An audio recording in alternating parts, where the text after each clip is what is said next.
First of all, that I am in country.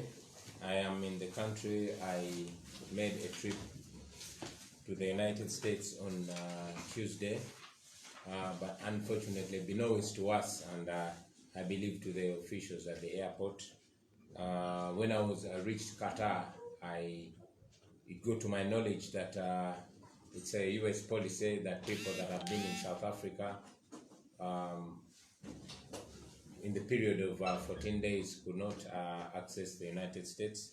So with that information, I decided to discontinue my trip to the US and I returned here. However, I want to inform our colleagues all over the world that the activities personally be making the trip when these days are over, the 14 days.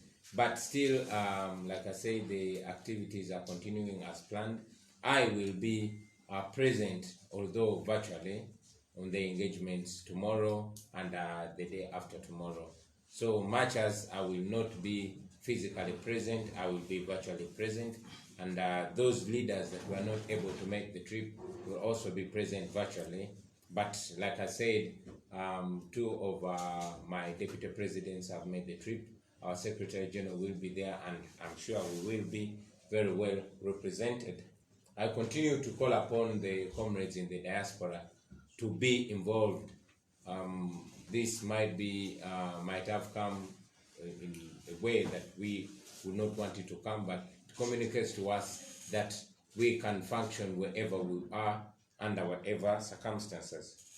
I also want to add my voice to condemn the outright lawlessness that we continue to see in this our country. Yesterday, the nation was, witnessing yet another shocking episode when the Honorable Alan Sewanyana was released from prison. However, was immediately abducted by state operatives in a van, infamously known as a drone. Honorable Sewanyana and Honorable Sejirinya were given bail, but up to today, Honorable Sejirinya is still held in prison, while Honorable Sewanyana was released but immediately abducted. Up to now, we are yet to know where exactly he is. This should speak to us about the unlawfulness of the Museveni regime. We saw this happen 16 years ago when the Black Mambas abducted freed prisoners, while Museveni comes on TV and lies and pretends to be a proponent of the rule of law. While he comes and criticizes all this illegality, we continue to see it happen, of course under his command. So this should further inform the world that we are being ruled, or rather misruled, by a clear tyrant, and we must continue to work and fight to end this state of affairs in our country. Again, I will make a comment on what General Museveni said when he came out and announced the opening of churches, the opening of markets, and most notably the opening of betting businesses, but disturbingly keeping the schools closed.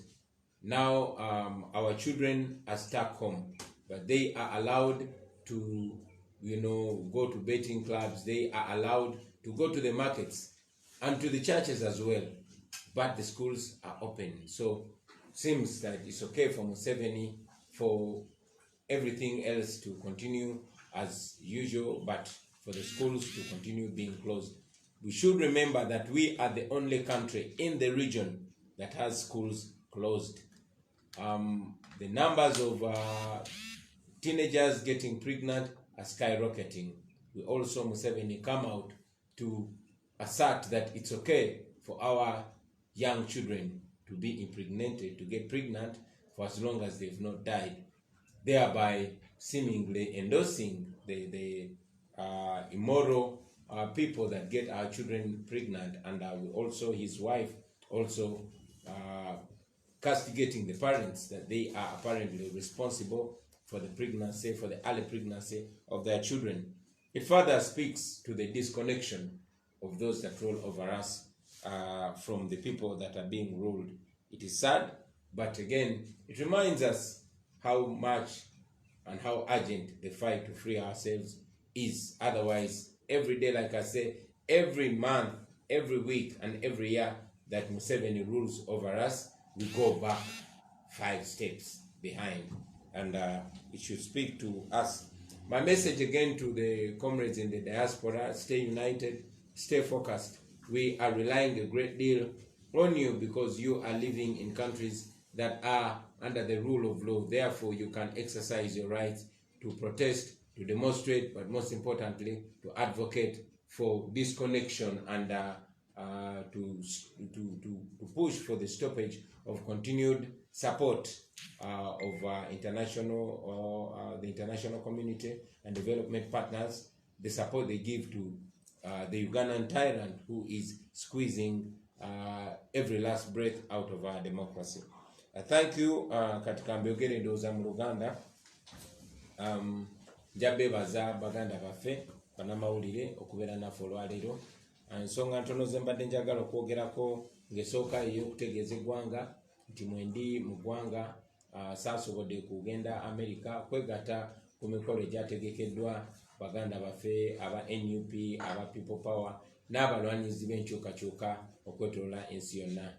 Nasimbula wano ku Lwokubiri nga ngenda Amerika, naye bwe natuuka mu ggwanga lya Qatar mu kibuga Doha, bwe nategeerera nti waliwo enkola mu Amerika ng'abantu ababaddeko e South Africa nga tebannaweza nnaku 14 nga bavuddeyo baali tebasobola kuyingira Amerika olw'ekizibu ky'obulwadde bwa COVID-19. So olw'okutunulira South African variant gye batya ennyo mu Amerika, nasazeewo okukyusa olugendo lwange neme kweyongerayo Amerika mpozi ng'ennaku ezo 14 ziweddeko. Ekyo nno kyatukoze bubi, naye ate manyi nti nja kusobola okubeera ne bannange okwetaba ku mikolo egyo nga mpita ku mutimbagano, nga mpita mu mikolo ya Zoom, era emikolo gyonna gigendagenda maaso nga bwe gyateekeddwa. Abakulembeze bannaffe omuli ba Deputy Presidents bange babiri, Secretary General n'abakulembeze abalala, Honorable Zake, Honorable Kayemba Solo, Chairman Nyanzi n'abalala bo batuuse dda mu Amerika. So nina obukakafu nti buli kimu kigenda kutambula bulungi. Ate nange nja kukola olugendo olwo ngende ate nkwasaganye ebimu ebineetaagisa nze kennyini okubeerawo ng'ennaku ezo 14 ziweddeko. Njagadde n'okugatta eddoboozi lyange ku kuvumirira obumenyi bw'amateeka obugenze mu maaso okukolebwa Mwami Museveni ne gavumenti ye. Olunaku lw'eggulo ffenna twalabye mu kwewuunya okw'ekitalo nga Honorable Sewanyana awambibwa emmotoka ey'ekika kya drone. Honorable Sewanyana ne Honorable Segirinya baatebwa ku kakalu ka kooti gye buvuddeko, naye era paka kati Honorable Segirinya akyali mu kkomera newankubadde kooti yamuta. Ate Honorable Sewanyana yo lwamutadde ne bamuwambirawo. Kino nno kikyakabeerawo, twakirabako emyaka 16 egiyise nga bawamba abantu kooti bwe yali etadde. Mwami Museveni mwamulaba ng'avaayo ng'agezaako okwefuula avumirira ebikolobero bye ne bikolebwa abantu nga tebikolebwa ku biragiro bye, naye n'olunaku lwajjo kyayongedde ate okweyoleka nti byayogera si byabategeeza era byabategeeza si byayogera.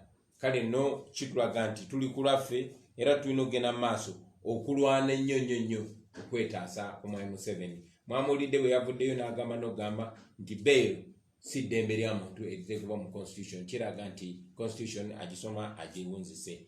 I will say that again in English, that General Museveni came out and actually asserted that bail is not a constitutional right. That makes me, and I'm sure every right-thinking Ugandan, wonder whether he reads his constitution upside down. Mwami Museveni mu kwogera kwe mwamulabye ng'agulawo amakanisa, amasinzizo, ng'agulawo zi businesses, naye okusingira ddala kyewunyisiza bannayuganda ng'agulawo ebifo ebyazaala oba ng'agulawo betting places. Naye ate era ne kikuba abantu wala ng'amasomero gasigadde maggale. Abaana baffe be bamu abazadde be bakola nabo mu butale abaana be bamu kati abagenzi bafuuka bakireresi abagenda okuzanya zaala naye ekyewunyisa okuzanya zaala okugula ebifo bya zaala naye nga amasomero maggale alinga agamba nti bw'oba oyiga kolona kwata mangu okusinga ng'ogenze masinzizo oba ng'ogenze mu butale.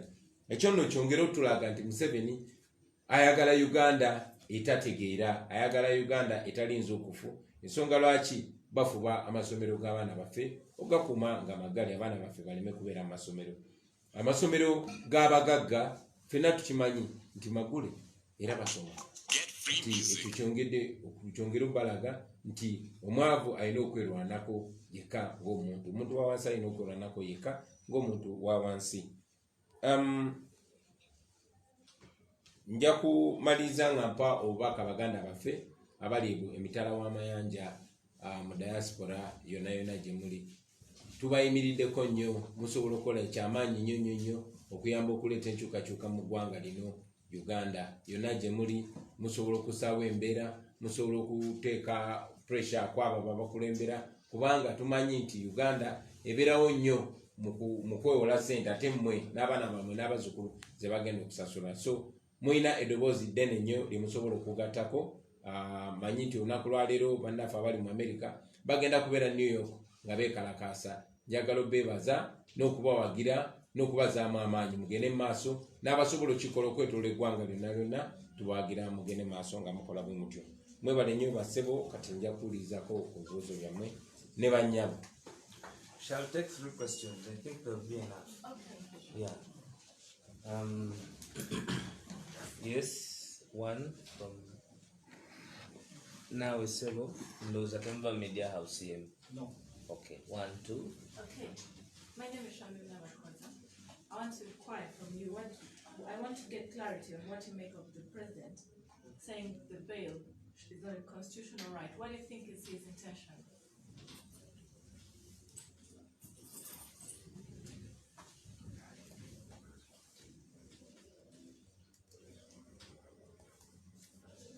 Maybe I'll respond to one by one question to make this a little bit more conversational, if I may. Yes, sir. Yeah, General Museveni came out and said bail is not a constitutional right, even when he knows that according to the Constitution of Uganda of 1995 as amended, provides that bail is a constitutional right. So General Museveni is not somebody that should be listened to. He told us before he attained the age of 75 that at the age of 75, somebody's mental faculties are questionable. He is way beyond that. But also, even before he was 75, General Museveni has never respected the law. He did not come to power through the law. He has not maintained power through the law. So he is the wrongest person to expect legality from. He is illegal, he is illegitimate, so he finds it all right to make any illegal or any legitimate statement. Of course he's wrong, but that is Museveni for you. Does that purpose for him, is it intended to frustrate the public? Of course Museveni's words are intended to undermine the law, the rule of law. They are intended to diffuse those that pursue the rule of law. He is in a subtle way saying the law does not matter. He's saying the law is nothing but the paper on which it's written. That is what Museveni is trying to say. But we are telling him that the law is stronger than him.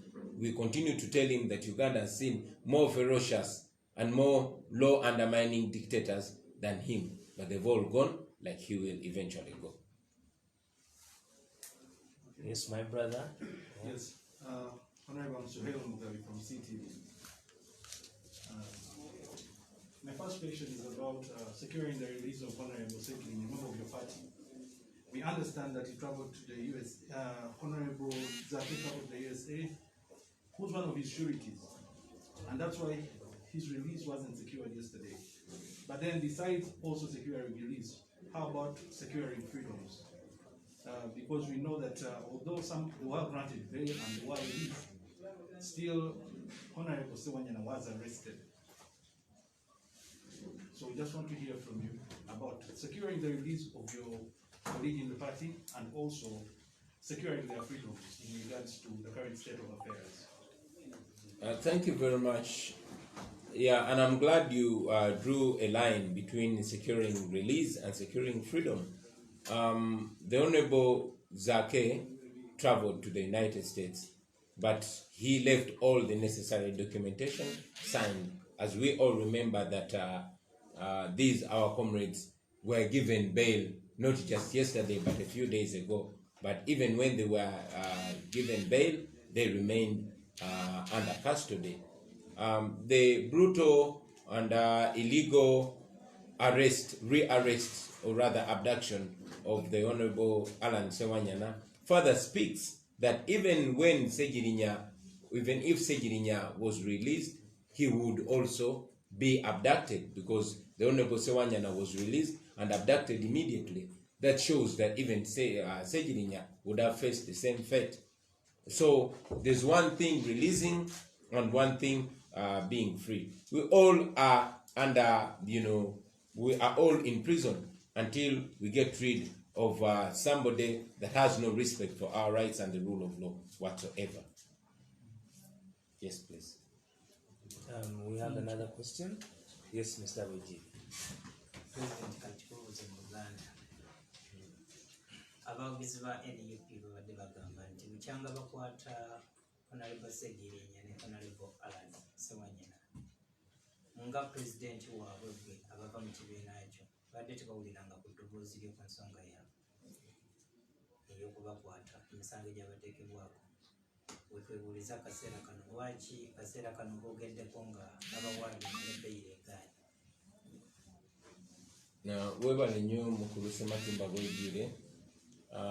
Abawagizi baffe oba bannayuganda bonna abagamba nti baali tebanawulira ddoboozi lyange bukyanga bakwata bannaffe abo, nkakasa abo obaoli awo emikutu gye babeerako si gyegyo gyetera okukozesa. Okusookera ddala nasitula eddoboozi lyange nga bakukwata bannaffe abo nga mpita ku mikutu egy'enjawulo, naye okusingira ddala ku mutimbagano kuba gwe mukutu gwe tusinga okozesa. Naye era njagala bannayuganda bamanye nti ffe tetuoperatinga nga Museveni, ti buli ekibaawo kituukira wa Museveni. Tuli institution oba kitongole, era buli omu alina obuvunaanyizibwa. Nkakasa omwogezi waffe muwulidde eddoboozi lye ne bannaffe abalala bangi nnyo. Tukkiriza nti si buli kimu kirina kutandikira wa pulezidenti, wabula buli ofiisi erina okukola. Naye era nsitula eddoboozi lyange ng'ate obumenyi bw'amateeka bususse ng'era bwe kifaanana ku lunaku lwa leero.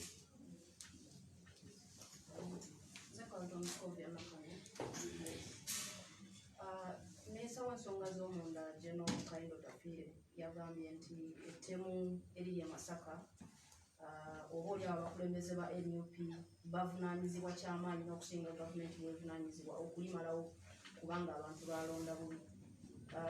Naye ng'ate alina constitutional duty okuprotectinga buli munnayuganda yamulonda n'atamulonda. Olowooza ebigambo ebyo bitegeeza ki eri eggwanga? Webale nnyo. Okusooka njagala eggwanga lijjukire ti emyaka egiyise mwami Kaindo Tafiire yennyini oyo nga baziika Adoniya Tiberondwa e Bushenyi yavaayo n'akyasanguza nti bo nga bakyali mu buyeekera bakuyambalanga uniform eza gavumenti y'Obote ne bagenda ne batta abantu ne batemula abantu nga baagala bakyayise era bavumanganye gavumenti y'Obote. Oyo mwami Kaindo Tafiire era Museveni ejavaayo gye buvuddeko n'agamba nti embeera bw'eba mutabuseeko bagenda komyawo obukodyo bwa NRA. Kati obumu ku bukodyo bwa NRA bwe tumanyi bwe bw'okutta abantu, bwe bw'okutemula abantu bavumaganye abo be baba bavuganya nabo. So kikyewuunyisa omuntu yenna okulowooza nti era be bali emabega w'ettemu eryo. Era mwami Kaindo Tafiire okakasa nti kisobokera ddala okubanga mwami Museveni ne banne abo bwe bali emabega w'ettemu eryo yavuddeyo n'agamba bo bwe baalinga nga be bawangula e Masaka tewaalingayo ttemu, nga balinga abababonereza olw'obutabalonda. Kinajjukirwa nti wabaddengawo ettemu buli kulonda bwe kubaddengawo kuva nga ffe tukyali baana bato. nga buli kulondayo kubaawo ekitundu ne kironda nga tekironze Museveni oba NRM nga bafuna obuzibu nga babaayo ettemu. Twakiraba mu mambuka ga Uganda, twakirabye e Kasese, katukirabye ne Masaka. Kibanga ekitegeeza nti gavumenti ya Museveni eri mu kubonereza abantu b'e Masaka. Mwami Kayindo Tafiire ebigambo bye bibange bigamba nti bali mu kubonereza abantu ba mu Buganda nga babatta olw'obutabalonda. Ekyo nno njagala buli omu agulewo amaaso era afumitirize era alabe kuba amazima geeyoleka oba oli ne bw'aba tannagasanguza. Ebigambo bya Kayindo Tafiire biragira ddala nti balina akakwate ku ttemu eri abantu baffe wano mu Buganda n'okusingira ddala e Masaka. Abantu b'e Masaka bakole batya? Abantu b'e Masaka beebereremu. Abantu b'e Masaka bagule amaaso balabe. Abantu b'e Masaka bamanye nti abantu abatufuga batemu. Abantu abatufuga tebafaayo ku bulungi bwansi oba byakwerinda by'abantu naye okulaba nti bafuga abantu mu ngeri bo ebasanyusa. Ekyo nno njagala bakijjukire nti bwe twali mu campaign nga amagye gasiiba geeyanjadde mu Masaka mwonna. Gavumenti ya Museveni esobola okugenda n'ewamba abantu abagivuganya. Drone isobola okuyita mu byalo omwo ne zigenda nga zikwata abantu ababavuganya. Naye bwe baŋŋamba nti tebasobola kuzuula abatemu abaze batemula abantu nga tebabatemuza mmundu wabula nga batemuza majambiya, ekyo n'omwana omuto akiraba nti wabaawo kinene kye bakwese.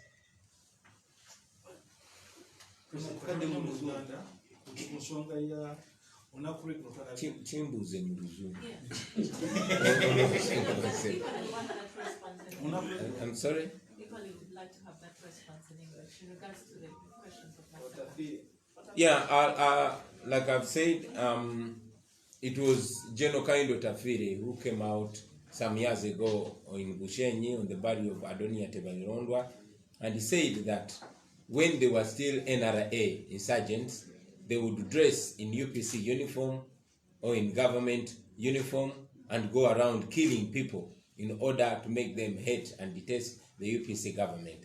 And his leader Museveni also recently came out and said when the going gets tough, he and his people are going to return to the NRA tactics.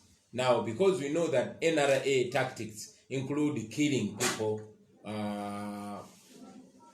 and putting it on their political opponents, we would not be wrong to conclude that the NRA regime under General Museveni has a lot to do with the murder of the people in Masaka. And I also want to remind us that every time we've had elections and Museveni is beaten or the NRM is beaten, there has been murders, unresolved murders. It happened in northern Uganda, it happened in Kasese, now it is happening in Buganda, particularly in Masaka. So one would not be wrong to conclude that the NRA regime under General Museveni is punishing the people of Buganda and Masaka, particularly for not voting for them. And indeed, Kayindo Tafiire said it, that if Masaka voted for them, it would be a different thing, as if to conclude that they are punishing them for not voting Museveni and NRM. Honorable Sekirinya, unakule kutwala ntino, yale mdufu makuanga baga mantino mkuwa mwingirwa, bafu ya fulu mekuanga na agena mkuanga ya Amerika. Ye mwami Alan Sewanyana yasobola efuluma okusekirwa ringa release ne wabula eddemberi teyalifunye oluvannyuma lw'okufuluma enkomerera kiko kati bino byonna obyogerako ki? Ekyokugamba nti Honorable Sekirinya eyamuyimiridde tiyabaddewo ensonga lwaki tebamutadde ekyo nno nkiraba ng'ekyekwaso kubanga Honorable Sekirinya bamuwadde bail tebagimuwadde lunaku lwaggulo Honorable Zaake we yagenze mu America baali bagimuwadda era Honorable Zaake nasayininga empapula zonna ezaali zeetaaga okusayiningibwa okuba nti ennaku ziyise naye nga bakyamukumidde mu kkomera ekyo tekirina ngeri bwekyekuusa ku Honorable Zaake obutabeerawo naye ate okukwatibwa oba okuwambibwa kwa Honorable Sewanyana nga akateebwa okuva mu kkomera ekikyongero tulaga nti ne Honorable Segirinya ne bandi mutadde era naye bandi mukutte. So okumuta okuva mukomera kimu ekyo kintu kimu naye ate okufuna eddembe lye nakyo kirala. Thank you very much. Ekyashamimu okugamba pulezidenti yagambye nti omuntu okufuna akakalu ka kkooti si genda okuva mu ssemateeka w'eggwanga. Kino kiraga ki bannayuganda? Mwami Museveni okuvaayo n'agamba nti amateeka bye googera si bye birina okukolebwa. Abanga ayongera okukakasa ensi nti ye mateeka. Kubanga constitution yaffe ye ssemateeka geteeka ekkulu. Naye Mwami Museveni bw'avaayo n'azaala wa constitution abanga agamba nti kati ye yafuuse amateeka. Constitution ekiteekawo lunye nti omuntu waddembe okweyimirirwa. Nze ayogera nammwe ndi ku beyiro eya treason, banzigulako omusango gwa treason ne bateekako n'emmundu bbiri lwakuba emmundu zange bamala ne bazibuzaawo bo kennyini. Naye ndi wano ndi mukwogera nammwe. Kaakati Mwami Museveni bw'avaayo n'agamba nti ate amateeka kye googera ate tekirina kukola, abanga yefudde nti ye ge mateeka. Naye era yoyo Museveni kyongera tulaga titufugibwa nakyemalira era mpaka nga tumugjeeko kweyo entebe yaffe gye yekyangiramu tetugenda kubaako nkyukakyuka yonna. Honorable, although the kigendera kya President ki mukugamba nti nobody has a right to bail in regards to cases of murder or terrorism mu Uganda. Ekigendererwa kya Museveni okugamba nti okweyimirirwa si kyateeka newankubadde amateeka bwe googera. Nze ndowooza agezaako tugamba mu ngeri emu oba endala nti muli bawambe. Agezaako bagamba nti amateeka mawambe ne constitution mpambe. Lwakuba nga bannayuganda tukyagaanye okugula amaaso. Ne bw'oba obiraba nga bwe mbiraba agezaako tugamba nti temulina kye muŋŋamba. Kanaffe tulina omulaga nti talina kyatugamba iffe bannansi. Thank you very much. Thank you very much. Even if I cut.